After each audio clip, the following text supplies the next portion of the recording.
بات کرتا ہوں اور میری بچیوں کے اوپر حملہ کیا جاتا ہے، اللہ کے دین کی بات کرتا ہوں اور میرے گھر والوں کی عزتوں پر حملہ کیا جاتا ہے۔ حضور علیہ السلام کو بڑی تکلیف تھی۔ رب ذوالجلال نے قرآن کریم میں آیت نازل فرمائی، قل لا اسألكم علیہ اجرا الا المودۃ فی القربى۔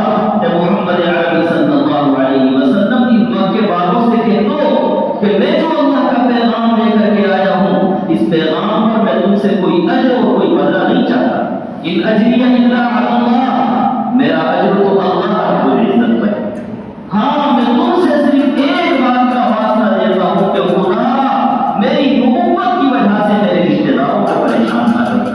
الا المودۃ فی القربى، میرے وہ جو رشتہ دار ہیں، جو رشتہ دار مجھ سے خون کا تعلق رکھتے ہیں، میں تم سے سوال کرتا ہوں کہ میرے ان رشتہ داروں سے محبت کا اظہار کرو، تعلق کا اظہار کرو۔ اور یہ بات حضور کہاں فرما رہے ہیں؟ مکے کے کافروں کے درمیان فرما رہے ہیں۔ تو جب مکے کے کافروں کو یہ دعوت و تلقین ہو سکتی ہے کہ حضور کے رشتہ داروں سے محبت کی جائے، تو وہ اہل ایمان جو حضور سے محبت کی بات کرتے ہیں، تو انہیں یہ کیوں دعوت نہیں دی جا سکتی کہ وہ حضور علیہ السلام کے رشتہ داروں سے محبت کریں؟ ظاہر ہے کہ ہمارا تو حق اس سے بڑھ جاتا ہے۔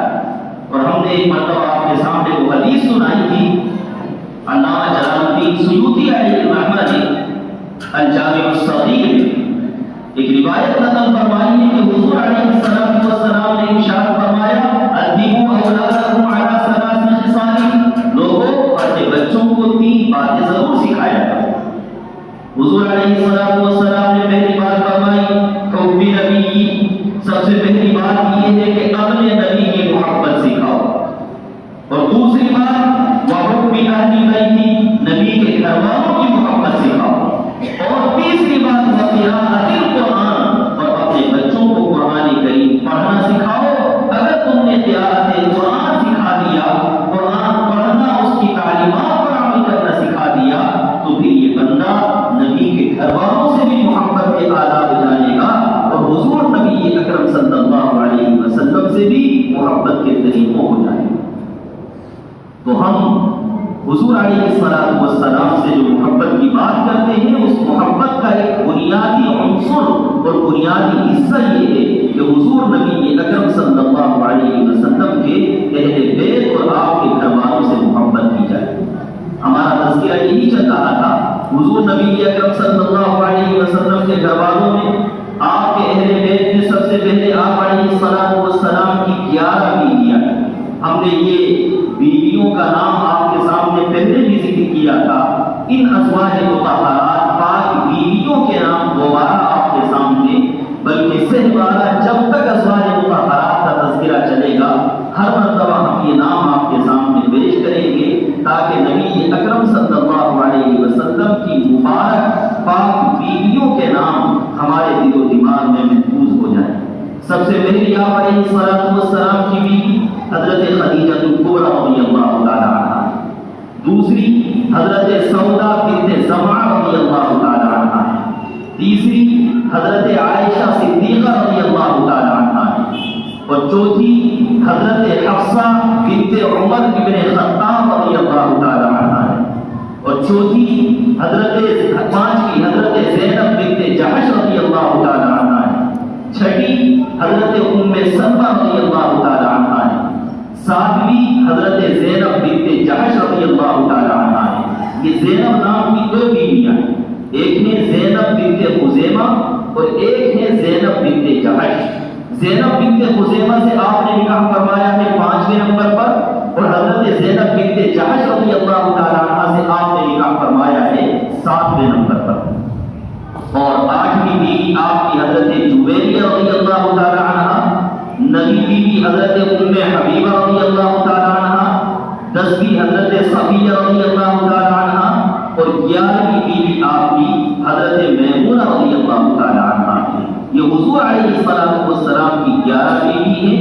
آخری بیوی حضرت میمونہ رضی اللہ تعالی عنہا کے بعد آپ نے نکاح نہیں فرمایا۔ اب یہاں پر ہم نکاح کے اس پرانے سلسلے پر آتے کہ سب سے پہلے نبی اکرم صلی اللہ علیہ وسلم کا نکاح حضرت خدیجہ الکبریٰ رضی اللہ تعالی عنہا سے ہوا تھا، اس وقت میں کہ جب آپ علیہ السلام کی عمر 25 سال ہے اور حضرت خدیجہ کبریٰ رضی اللہ تعالی عنہ کی عمر 40 سال ہے۔ آپ غور کیجیے، حضرت خدیجہ کبریٰ رضی اللہ تعالی عنہ کی عمر 40 سال ہے اور اس سے پہلے وہ 2 مردوں کے نکاحوں میں رہ چکی ہیں، ان دونوں مردوں کا انتقال ہو گیا، تو تیسرے نمبر پر آپ جناب محمد رسول اللہ صلی اللہ علیہ وسلم کے نکاح میں ہیں۔ حضور علیہ السلام کے ساتھ حضرت خدیجہ کبریٰ رضی اللہ تعالی عنہ 25 سال تک رہی۔ گویا حضور نبی اکرم صلی اللہ علیہ وسلم نے 25 سال کی زندگی میں نکاح فرمایا، تو پورے 50 سال کی زندگی تک امام الانبیاء نبی اکرم صلی اللہ علیہ وسلم نے اس عرصے میں کسی اور عورت سے نکاح نہیں فرمایا۔ 50 سال جب حضور علیہ السلام کی زندگی ہوئی ہے، اس وقت میں حضرت خدیجہ کبریٰ رضی اللہ تعالی عنہ کی زندگی 65 سال ہو چکی ہے، اور 65 سال کی زندگی میں حضرت خدیجہ کبریٰ رضی اللہ تعالی عنہ کا انتقال ہو جاتا۔ تو حضور نبی اکرم صلی اللہ علیہ وسلم کی 50 سال زندگی اور آپ کی انتقال فرمانے والی جو بیوی ہے ان کی 65 سال کی زندگی ہے، وہ دنیا سے رخصت ہو رہی ہے۔ آپ علیہ السلام نے نبوت کا دعویٰ کرنے کے بعد مکہ المکرمہ میں پورے 10 سال گزارے۔ اس 10 سال کے زمانے میں آپ کے نکاح میں حضرت خدیجہ کبریٰ رضی اللہ تعالی عنہ کے سوا کوئی دوسری عورت نہیں ہے۔ ابتدائی 10 سال آپ کے اسی انداز سے گزرے۔ آپ نے وہ واقعہ سنا ہوگا شیعہ ابی طالب کا کہ آپ علیہ السلام اور آپ کے گھر والوں کو ایک گھاٹی میں بند کر دیا گیا تھا، تو اس گھاٹی سے نکلنے کے بعد حضرت خدیجہ کبریٰ رضی اللہ تعالی عنہ کا انتقال ہوا ہے۔ جس وقت میں آپ کا انتقال ہوا تو اس وقت تک نماز جنازہ کا حکم اللہ رب العزت نے نازل نہیں فرمایا تھا، تو حضرت خدیجہ کبریٰ رضی اللہ تعالی عنہ کا انتقال ہوا۔ نبی اکرم صلی اللہ علیہ وسلم نے صحابہ کو قبر کھودنے کا حکم فرمایا، جنت المعلی میں قبر کھودی گئی، اور حضرت خدیجہ کبریٰ رضی اللہ تعالی عنہ کو نبی اکرم صلی اللہ علیہ وسلم نے اپنے مبارک ہاتھوں سے قبر کے اندر اتارا۔ اس سے یہ بھی مسئلہ سمجھ میں آتا ہے، لوگ کہتے ہیں کہ شوہر اپنی بیوی کو قبر میں نہیں اتار سکتا۔ عجیب و غریب مسئلہ ہے کہ بچے بارش سے اور نیچے پر نالے کے آ کر کھڑے ہو گئے، شوہر تو نہیں اتار سکتا بیوی کو قبر میں، اور کون اتارے گا؟ وہ جو غیر محرم اجنبی لوگ ہوتے ہیں وہ قبر میں اتار دیا کرتے، جو دوسرے رشتے دار ہوتے ہیں۔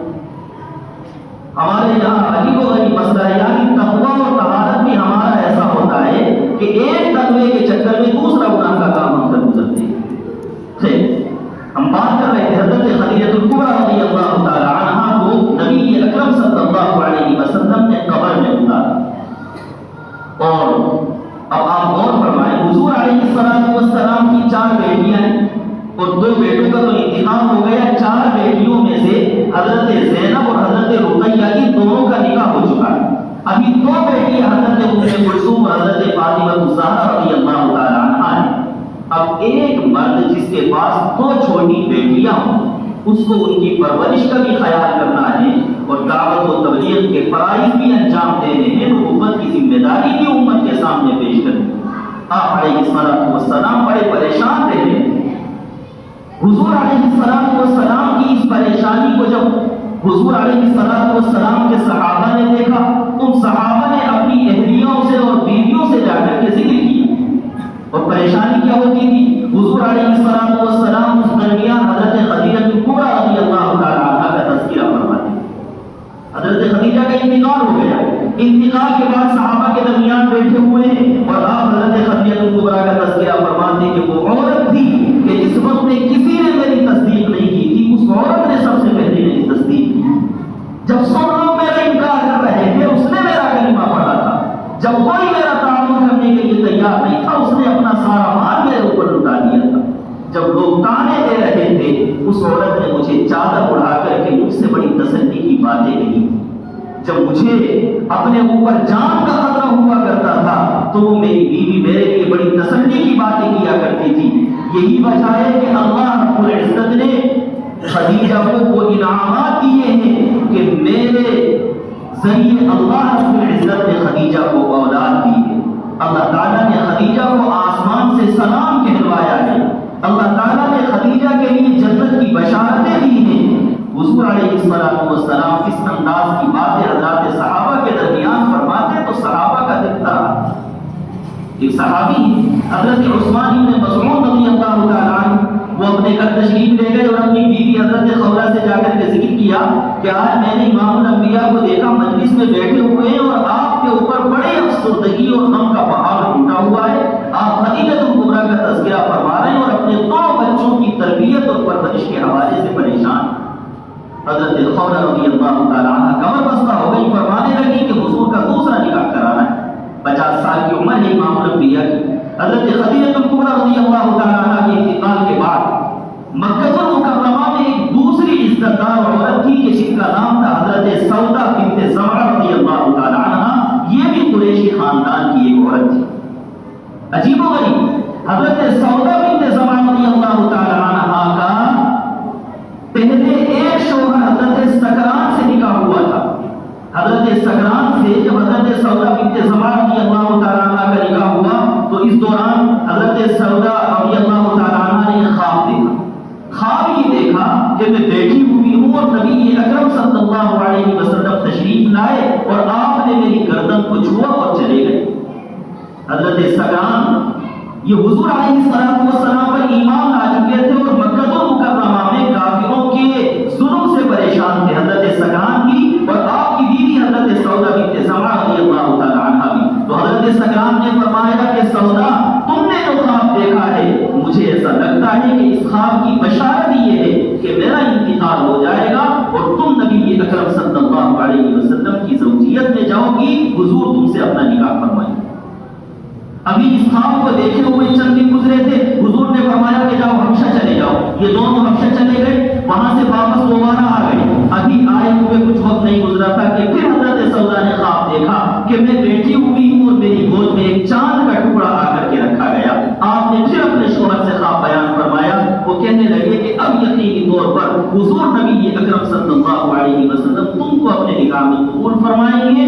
جس رات میں حضرت سودا بنت زمعہ رضی اللہ تعالیٰ عنہ نے یہ خواب دیکھا ہے، اگلے دن حضرت سکران رضی اللہ تعالیٰ عنہ کا انتقال ہو گیا۔ اب یہ حضرت سودا بھی بیوہ تھی، انہوں نے اپنی عدت مکمل کی۔ حضرت خولہ نے ان سے جا کر کے نکاح کی بات کی۔ حضرت سودا رضی اللہ تعالیٰ عنہ اس نکاح کے لیے تیار ہو گئی، اس لیے کہ وہ تو اپنی سعادت سمجھتی تھی۔ اور حضرت سودا رضی اللہ تعالیٰ عنہ کا حضور نبی اکرم صلی اللہ علیہ وسلم سے نکاح ہوا۔ حضور سے آ کر کے حضرت خولہ نے معلوم کیا تھا کہ یا رسول اللہ، ہماری خواہش اور تمنا یہ ہے کہ آپ کا دوسرا نکاح کر دیا جائے۔ تو حضور نے فرمایا کہ کرا دو۔ تو حضرت خولہ فرمانے لگی کہ یا رسول اللہ، آپ کا نکاح بیوہ عورت سے کرایا جائے یا باقرہ سے کرایا جائے؟ حضور نے فرمایا جس سے چاہو کراؤ۔ تو حضرت خولہ نے فرمایا کہ یا رسول اللہ، بیوہ عورت تو سودا بنت زمعہ سے اچھی عورت نہیں، اور اگر باقرہ عورت کی بات کریں تو عائشہ صدیقہ سے بہتر کوئی عورت نہیں۔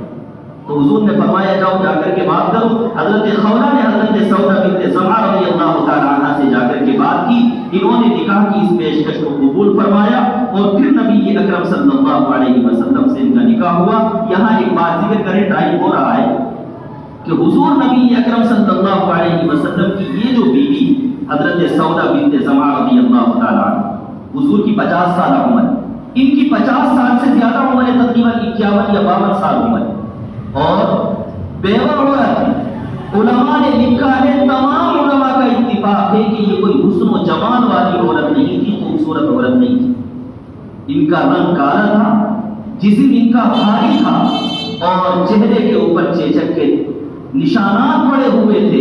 اس وقت میں حضرت سودا بنت زمعہ رضی اللہ تعالی عنہ کو نکاح کی پیشکش کی گئی اور امام الانبیاء نے اس نکاح کو قبول فرمایا ہے۔ یہ دلیل اور پہچان اس بات کی ہے کہ حضور نبی اکرم صلی اللہ علیہ وسلم کے نکاح نفسانی خواہشات کی بنیاد پر نہیں تھے، بلکہ امت کی تعلیم اور تربیت کے پیش نظر۔ حضرت سودا بنت زمعہ رضی اللہ تعالیٰ عنہ سے نکاح ہو گیا اور پھر ان کے بارے میں کچھ باتیں انشاءاللہ آئندہ ہفتے ذکر کریں گے۔ دوسرا نکاح آپ کا حضرت عائشہ صدیقہ رضی اللہ تعالیٰ عنہ سے ہوا ہے، وہ تو خیر مستقل ایک موضوع ہے۔ اللہ تعالیٰ ہمیں آپ علیہ السلام کی مبارک بیویوں سے